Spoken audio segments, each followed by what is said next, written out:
Don Le Batard. That was Will Smith's magic wand for a long time. Just get a bunch of things on the screen that people will notice, and I could just be among them.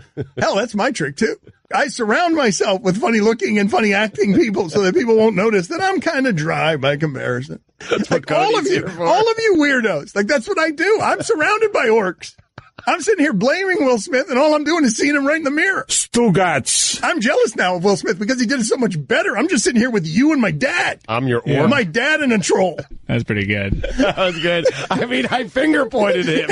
I've arrived at a point where I'm celebrating jokes against me. Yes, I just called you a troll, and Stugotz saluted me by pointing one of his sausage fingers at me. This is the Don Le Batard Show with the Stugotz on ESPN Radio. We've been talking for a couple of days about this unsettling, problematic, disturbing thing happening at Michigan State, where a doctor who was working with gymnasts, an adult entrusted with the care of children, was committing sexual crimes on upwards of 160 girls, and he has now been sentenced to between 40 and 145 years.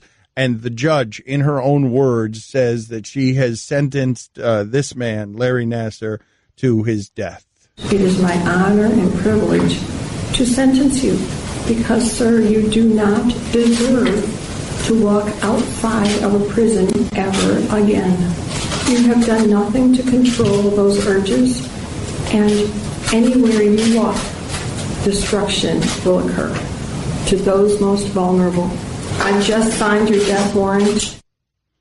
So she signs his death warrant, and yesterday we were talking about this is obviously very uncomfortable subject matter, all of it, and I want to be clear on the front end. I feel like there's a consensus. We can all agree. In a time when we can't agree on much of anything, we can all agree these are horrible crimes that must be punished and cannot be tolerated. Period. We don't have to have nuance after that. They can't, we have to. The chief thing here is you have to keep that doctor away from kids. You have to keep the person with those impulses by any means necessary away from the kids. And that's period. Period. It's not comma. It's period. The conversation I want to have after that, though, that I think is interesting. You guys agree with me, correct? You agree with me that the punishment on these crimes, sending a pedophile to jail, that is the worst thing that we could do to the pedophile, correct? I mean, that killing the pedophile might be more humane than putting the pedophile in jail. I guess. I mean, the pedophile, I'm guessing, would rather be killed than be put in prison. And so what I want to ask you about this conversation, and I know it's uncomfortable, but it's a part of if the worst way to handle this is the best way that we've figured out to handle it, is that the right way? The worst thing you could do, if this is someone with a mental illness, if you believe that pedophilia is urges that can't be controlled, you must control them, you must govern them, and even if throwing them in a dirty, rotten hell or jail is the answer, that's the way to go. But is there not a better way to handle this? It's my question. Do you think there's a better way? Because I don't want to imagine either the idea of mental illness being treated gently as there are victims. When the victims and their hurt trumps all on this. But what I continue to ask you is, the way that we're handling pedophilia, where we do To Catch a Predator and we throw these people in jail, and I understand why you would think these people deserve no mercy. They're committing the worst crimes imaginable, and if you believe that they deserve punishment throughout eternity, I will not dispute it with you. Right. It's kind of like eye for an eye, right? Like, I'm certain the parents, I know as a parent, I would say, hey, go experience what my daughter just experienced. That's fine. What you did to my daughter, now you go experience so what I want to ask you guys is this. Okay, and that's fair. If that's what justice feels like to you, I get it. I totally understand it. And let justice be rage-based like that and unforgiving. I get that. Dan, it's really hard, right, to say what justice feels like to you, right, unless it happens to you, right? I know. But what I am saying is that if this is indeed a mental illness, and I don't know what it is, okay, I don't understand these sexual proclivities. I can't possibly understand what it's like to be attracted to a child.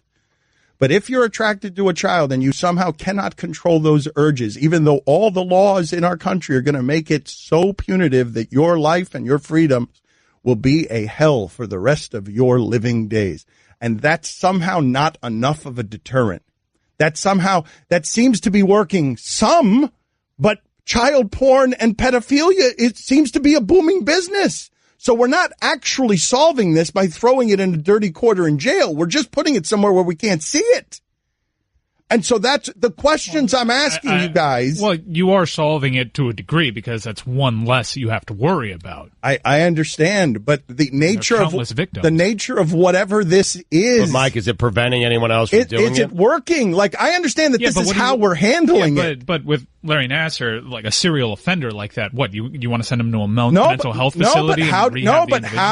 Dan's asking what I think is a fair and legitimate question. I'm perfectly fine with how we're doing it right now. No, I understand. I think most people are. Yeah. I think most people believe, look, the chief priority, and you'd be right, is keep this away from the schoolyards. It just needs, even if it needs to be caged, if it needs to be buried under the sea in the ground, keep this away from the schoolyards. That has to be the priority. You're presenting an interesting discussion. Like, okay, I guess if someone who were informed on the topic would tell me the positives in sending someone to a mental health facility for that duration, fine. But what's the end game? It's not like we're going to release this person back into that. That doesn't feel like justice. That doesn't feel anything like justice. It feels like treating the criminals like victims. But what I'm asking you about whatever this thing is that I don't understand, like there's so many of you right now in our audience, and I ask you, please understand pedophilia. You'd be like, what the hell are you talking about? Like, how am I supposed to understand that? Damaging a child, like a child like that. How, in what world can I understand that? And yet still, this guy risks with 160 plus girls. This guy risks, if you get caught one time, your life is going to be an unspeakable hell for the rest of eternity. He didn't risk it one time. He risked it more than 150. What is happening in that person's head? You're asking people to consider a guy knows what potentially will happen to him if he gets caught, yet he can't control the urge to do it. You're asking people to open their minds to that? The consequences are so extreme on committing this particular crime. How is it possible that you would commit it 150 plus times?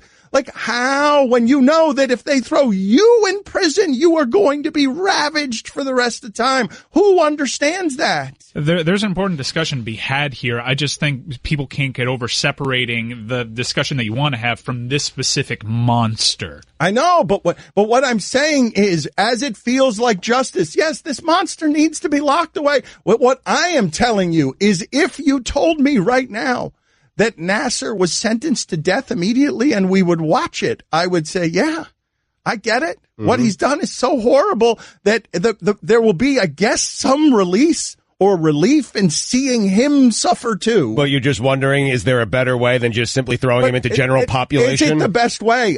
This is all I'm asking you. I am not asking you to understand pedophilia. I'm just simply asking you, the way we're doing this, do you think it's the best way? It's really a yes or no question. Because do you think it's the best way? Because it doesn't seem like it from where I'm standing, but I don't have a better one. And so the answer is throw it in jail and lock it away. The answer is throw whatever that menace is in jail and lock it away. The answer is yes. Yeah, I know. Yeah. I know. That's the best we got. Awkward transition. Oh, so awkward. Time for some ads. Mike, did you take a deep breath there? So awkward. So awkward. I guess it's not flowers this time. Yeah, well, that's progress. That's progress. You cannot transition from this subject matter into live ads, and I don't care if you had an orchestra to it in the background. You could stop covering it. Okay, I could stop covering it, but it did just swallow the chancellor of a university. Like, that's not newsworthy? Listen, I'm a caveman, but you've opened my mind to a lot of things. I'm not saying you opened my mind to this one. It's a perfectly fair and legitimate question to ask in a conversation. No, I know people don't like it because I know they end up feeling like I'm somehow defending the indefensible. Well, you're not. I'm just trying to understand, hey, is this the best way for us to do this? That's it. Like, you think are we fixing it? Are we solving it? Like, yes. But I think for the parents, sending the person to a mental facility feels like, wow, agreed. They got off easy, I know, man. Look what happened to my daughter. Agreed. I understand, but you are not. You do. I want maximum pain. You do realize that. I know. Yes, I know you want maximum pain, but we are trying. If you believe my hypothesis that this might be mental illness in here somewhere, like if you believe that, what you do by placing that in rehab is I know that doesn't feel like justice, but you get something closer to, you have cancer that's widespread. Here's how I'm going to cure the cancer. I'm going to take this one tumor and lock it away in jail. I'm not actually curing cancer. I'm just removing one bit of cancer that's not going to be able to get to the schoolyard. Okay, again with this. I don't know how to get out of this subject. All right, formal wear. All right, the black tux, people. Should the Dolphins pay Jarvis Landry? Is he worth that deal? Do you pay him like a number one? We'll discuss next.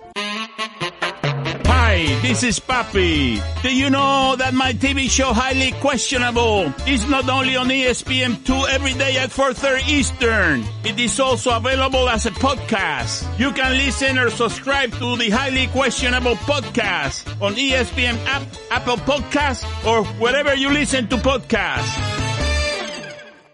Don Le Batard. Texter writes in, Stugotz looks homeless today. If I saw him walking down Ocean Drive, I would give him $5. Stugotz. Thank you. This is the Don Le Batard Show with the Stugotz on ESPN Radio. Trick Daddy is blowing through here at some point before 1 o'clock Eastern. Stugotz's favorite magician. Oh, he's great. He's coming in studio? Yeah, he is coming in studio. Oh, wow, a few magic tricks live. Yes, he's gonna be here in just a few minutes. Pull that rabbit out of his hat. I want to show people behind the scenes something that was happening here today because the audience is going to like this. The stuff that happens behind the scenes is more interesting than the stuff that happens in front of the cameras. Mike Ryan has a very difficult part of his job, which is just sort of managing this flying saucer of BS, while, the ESPN management gets uncomfortable with a variety of different things that we do that is not suit friendly. Is that us, me, you? It's just it's the whole thing. The whole thing is a fly. This is it. Guillermo, put it on the poll. Is this a flying saucer of BS? And so it's an unwieldy thing, and it's hard. No, and it's hard to manage. It's hard to fly, and he's always like bumping into executives, and he's always trying to stop us from nonsense. So I just got this lecture again about corporate social responsibility and Vince McMahon and steroid use. CSR. Yeah, I just got a big speech, but in the middle of it, I was distracted because, and this is amazing about what happens around here, no one was listening to Stugotz. Stugotz was angrily thrusting a sausage finger toward your room, yelling, hey, Dick Vitale owes me a bleeping apology. I want him to come on the air, and I need him to come on the air and apologize to me personally in front of people. He's yelling and screaming while Mike's giving me a lecture about how I can't accuse Vince McMahon of steroid use. And this is what I'm telling you. I will quit the industry right now. I will leave my career behind forever. If Vince McMahon is not somebody I can say, look, come on, just look at him. Just look at him. I will leave behind all journalistic responsibility forever if I have to work in a media world where I can't say, Vince McMahon, look at him, he's a steroid freak using steroids in his face. And I'm going to quit if Dick Vitale does not come on this radio program and apologize to me. What is your problem? It's been long overdue. I mean, let's go, Dickie V. What is your problem? He came on after the whole scandal, and he said everyone should resign. They should shut down the entire basketball program and the football program, the athletic program. The president should walk away, should step down. And then something happens to UConn and Louisville, and he defends Rick Pitino at Louisville, says he should get another job. Now he's defending UConn. I told Dick that all these schools, whether they know it or not, because there are so many bogus rules, they all commit NCAA infractions. And I was right, because since he came on the radio and hung up on you, I mean, just about every school has gotten into some sort of trouble. Every coach and every university has committed some sort of NCAA infraction at some point, and some get caught and some don't. And that's it. Oh, that's being very generic. I think you're being unfair. And if they've committed an infraction, they're not bringing prostitutes. Oh, no, I didn't say that. Come on, now, you're being ridiculous now. Dick. I don't want to waste my time. Are you serious? I mean, you're saying every coach? That is not valid. Yeah, if a guy breaks a rule, nobody be on Miami's case if they broke a rule where they were on a phone with a kid an hour more than they were supposed to, or something else. Come on, I'm not going to waste my time, Dan. Forget it. No, Well, you said, you asked me the question. He still thinks it's me, right? He still thinks it was me that upset him. I sure hope so. Stugotz was right. Holy Stugotz was right. I mean, not just right. Buried Dickie V. Dickie V's like, what do you mean? Every school is doing prostitutes? No, get out of here with that. Yeah, Louisville was actually doing prostitutes. Technically, he still thinks it's you. He owes you an apology. That's right. Yeah. That's right. Patino actually had the prostitution scandal in that. That is history proving Stugotz right, where Dickie V's objecting to, come on, not all schools have prostitutes. And no, Ricky Patino kind of had prostitutes. I just want an apology because I know Dick Vitale. No one is more hurt by the state of college basketball than Dick Vitale. You can hear it in his voice. He is crushed. At Guillermo. But I just want an apology. Wait, I am not going to be fined for calling him Ricky Pitino. No, Ricky Pitino. No, calling him Ricky Pitino is funny around prostitution. No, you call him, it rhymes with Tricky and Nicky and Dicky. You were going to say Ricky V, and then you changed it to Ricky Pitino. Ricky Pitino. Little Ricky Pitino was around the prostitutes. Prove it. Prove it. Prove it that I wasn't trying to do it my way. Where you going, Ricky V? I was not going Ricky V. I was going Ricky Pitino. Look, man, what's better to have a prostitution scandal than old Ricky P? Huh? Some guy named Ricky P. Don Lebatard. Kids, listen to me. Every day somebody comes up to me, doctors, lawyers, college students. What do I need to do what you're doing? And the answer to that is hire your father and a troll. Stugotz. You literally just told a couple of kids that. I'm not joking. Yes, I just told a couple of kids that in the hallway. I just realized this is a moment of huge self-loathing because I'm sitting here ripping Will Smith because he's done all of this so much better than I have. He's Will Smith. Look at me, conquering AM radio. It's not exactly the future like Netflix. Will Smith is in bed with an orc and Netflix. And I'm here fighting Rob Manfred with a troll. This is the Don Lebatard Show with the Stugotz on ESPN Radio. New single, Paradise. That's it right there.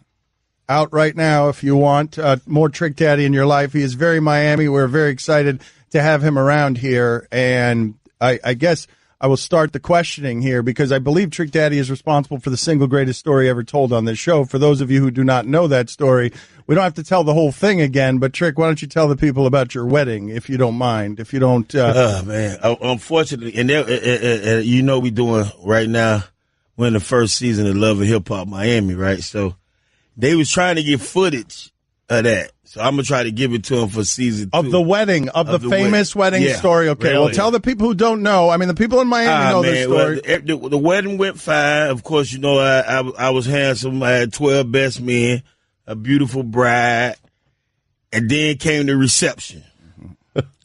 Well, my friends out of Liberty City, Goose, Richmond Heights, Perrine, Overtown, got into a major war with the cooks, the caterers, and the event planners. Was it a war that preceded the wedding? Before we could even eat, there was bottles, chairs, fish. Then came fish was thrown. Fish and lobster. Lobster was thrown. Mac and cheese was thrown. Collard green. It was being thrown. Bones. It was being not eaten. It was being thrown. Did any of it get on the bride? Did anyone? She was crying. I felt so sorry for her. And then I heard helicopters and I saw police dogs. Okay. And so I went from my wedding reception to the county to bond some people out. And then, wait a minute. Yes, you went to the town. Where you went after that. No. Where'd you go after that? You had your wedding night dinner. I went to the strip club. Yes. That your wedding night. Yes. I went to the strip club. Yes. I think the strip club is a very important part of Miami. Yeah, great food too. Yeah, great food. Yeah. Well, they said that from my understanding, because I haven't been there since they jumped on I got my head jumped on at Tootsie's, but Tootsie's is supposed to be the #1 strip club in the world. Wait a minute, who jumped your head in a Tootsie's?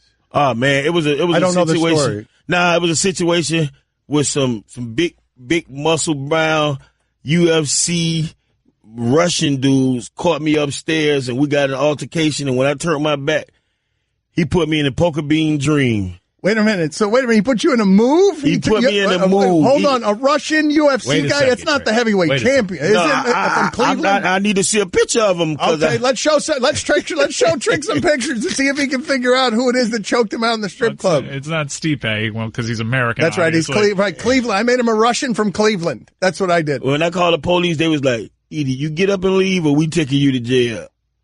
So I said, I can't move my back. What was the move that he put you in? What was it? We call it the poker bean dream. I know, I heard that already, but I don't know what that means. When he put his hand under your arm and around your neck at the same time, and bend you over his back until he flip you on your stomach. So a UFC guy did this. This is not allowed. You cannot do this to Trick Daddy in Miami. There are consequences. I love Tootsies. I love Tootsies. I didn't even try to sue him because when I told my lawyer what happened, he was like, well, we can't figure out who owned the place. So I said, we're going to leave that alone. All right, we're going to move on. Yeah, we're going to move on. I know what that means. I don't want no problems. That's right. The polka dot I don't know them, and they know me. Right. That's it. You don't want that kind of problem. You're right. I don't want no very smoke. Miami, yes. All right, hold on a second. I want everything to slow down here because Trick Daddy is with us in studio. You lived with Edgerrin James during his rookie season. Is Edgerrin James not a strip club entrepreneur now? Edgerrin James has one of the nicest strip clubs in Miami. It's formerly known as Take One. It's called The One. And I'm working on a theme song for the club right now. I'm working on getting producers to do it. You know, and EJ is one. And I'm so mad that they haven't put him on that ballot yet. We ain't gonna get, cause I don't want to talk about that because I went to the Hall of Fame when Warren Sapp got inducted. And if to know Edgerrin James, and I'm sure you guys know him and y'all followed him from high school to college to the pros. Yeah, he's a Hall of Famer. He's a very, very humble guy. Mm-hmm. Very humble guy. Yeah, but people believe him to be a Hall of Famer, right? Is that the guy? Is it Arlovsky? Is it he might be a little bigger than him. All right, a little bigger than Arlovsky. Big brother. Bigger than that guy? All right, we've got a picture of Arlovsky there. Everybody, it was so. Trick, what happened before that? Why'd the UFC guy put you in that polka dot thing? So we in the VIP room upstairs. Stop calling it polka dot. It's poker bean. And that's a fun. The poker bean is the poker bean thing. The poker bean dream. We upstairs in the VIP, and we paid to get in the VIP room, but we didn't know it was a time thing. Right. So I'm at the Poker Bean Projects. I'm not giving you $1,500 every 30 minutes. And we got an argument about that, and Dave's security don't play. If you plan on going to Tootsie's, and thinking you run that place. All right, you got taken out by Russia. Okay, I got it now. Yeah, you think you run Tootsie's. Scored it out, yeah. Try somewhere else. Don't go to Tootsie's. I'm sorry. I missed the whole polka beans thing because I had it being an MMA move that was a polka dot dream move that they put you to sleep with. That's what I had him calling. But Trick is right, man. It's the oldest strip club trick in the book, right? No pun intended, where it's a half hour and she's talking for 20 minutes and it's $1,500 and they come knocking on the door for another $1,500. Listen, I heard about this from a friend. I have no idea. That's what my friends tell me. Yeah, man. I mean, it's not a good thing now. So now I'm afraid to get dancers. Oh, that's not a good place for us to live. I get the girls dancing because for some reason women won't eat that top or that bottom bread, but they have no problem doing nothing else with another woman. Okay, I think that's gone off the rails on us. We will try and steer it back to the rails. Trick Daddy with us on ESPN Radio. This is the danger of keeping Trick around here. I'm curious. I wanted to go down this path with you. The Marlins, are you mad at them as someone who cares about Miami? Yeah, I was looking for a word big enough because I know 3 languages. I know English, profanity, and I know poppy Spanish. Okay, you know my father's Spanish. Yeah. I know jungle use, strawberry pineapple, pickle egg. I know. Okay, the accented Spanglish. Right, the Spanglish. And I was trying to think of a word to use for the Marlins organization that I could use on this radio show, and I couldn't think of a big enough word. Okay, and profanity's off the table. That's off the table. I was already briefed twice about the profanity, and it's hard for me not to curse because it's so natural to me. Well, thank you. And for avoiding all the bread analogies, we appreciate that too, the top and the bottom of the bread. We appreciate you avoiding all of that for us. But I'd never seen somebody so after our first World Series, I remember I was just getting out of the pen. and 96, 97. I'm not sure. And they traded the players. The bullpen trick? Yes. Okay. You were just getting out of the bullpen. The bullpen, yeah. And then when we won the second World Series, they traded the good players. I mean, you got it. Yeah. And then we built a nice stadium, and I went to the stadium, and I was nice. I was in the owners club level. Up there hanging out with a few of my rich friends, Jeremy Shockey, and of course. Right. You know, right. Of course, it's Jeremy Shockey. And it's beautiful. You can eat in the bathroom. Right. So Taco Bell would be, it would be perfect if they put a Taco Bell, because you have to eat Taco Bell in the bathroom. So they need to put a Taco Bell in the Marlins Stadium, because that's how clean their bathrooms is. Okay, hold on a second. I do believe that is the best of the gourmet dining experiences, if you can describe a place as you could eat in the bathroom. Beautiful. I'm talking about beautiful. Yes. And they built the stadium, and everything about the stadium is classy. I could say one of the most beautiful sites I ever been to, not just in Miami. It's beautiful. It's great. They built it so that this crowd would stop happening. And then they sell the team to some people. That's right. Who obviously have no business mind. Some bums, right, Trick Daddy? Bums. Some L7s. You know, we call them squares, L7s. Exactly. And now they're getting rid of the players for what purpose? We was a pitcher or two away. We lost a great player with the bowling accident, you know what I'm saying? Yep. Rest in peace, you know what I'm saying? Michael Dozier goes to the family and all. That hurt me, you know what I'm saying? Because there's already a lack of baseball programs in the inner city, as well as Miami-Dade, Broward, and Palm Beach counties, where we don't really get the experience to learn the baseball, that good guaranteed money. So now we get to the point where we begin to love this sport. That good guaranteed money, unlike the football money. We get to the point where we begin to love this sport. We begin to learn all the rules. I was getting ready to do the first pitch, and I was going to do better than 50 Cent. That would not be hard. It was going to be straight down the pipe. There it is, and they took it away from you. And when every day when I watch Sports Center, I don't believe last night. Again. Yelich again. Yep. Every night there's something on Sports Center. They're taking away somebody else. And they want to take our statue, Trick. They want to take the statue? Yeah, man. Take the statue. Jeter wants to get rid of the home run statue. Gross, Trick, though. The statue's no good. No, Trick likes the statue. No, Trick. I'm not crazy about the shark. No, get it all out of here. Get it all Trick out of here. No. The statue, no. You can't let Jeter win anything else here. The statue needs to stay. You might not like it, but that statue is Miami. They should have pulled a blockage on Jeter. Major League Baseball should have pulled one of those blockages where they stopped the basketball team from getting Chris Paul and all of them that year. Right. They should have said, no, you should be able to, you should have to have some knowledge of business and sport. And I didn't say business, I say business. You did say business. Because this is business, because when you're affecting the sport and the people, now it's become business. It's personal now. You should have to pass some type of qualification before you can own a professional Major League Baseball team. Right. All right. He's hot. No, he's right. I mean, your name shouldn't just be Derek Jeter and you get a baseball team. We already made a fool of ourselves, and I can say me too, because I let the dude, I'm not going to give him no pride. I let the dude become our president. And I can say me too because I'm a convicted felon and I can't vote. So I'm responsible for this too. Then you have some ignorant people who say, oh, I wrote in this and I wrote in that and I didn't vote. But shut up. Stop complaining. Trick Daddy with a political screed. And at the end of his I appearance. remember the big the car salesman dude with all the money, Brayman tried to stop this. He did try to stop it. He did. He tried to stop this, and everybody was looking at him like he was crazy. Tell him, Trick Daddy. No, he's right about that. He's right about that. Brayman was trying to fight. Trick, last thing before we let you go. Again, new single Paradise is out now. Me and Trina got an album coming out together called TNT. All right. The new single is featuring the newest slip and slide artist.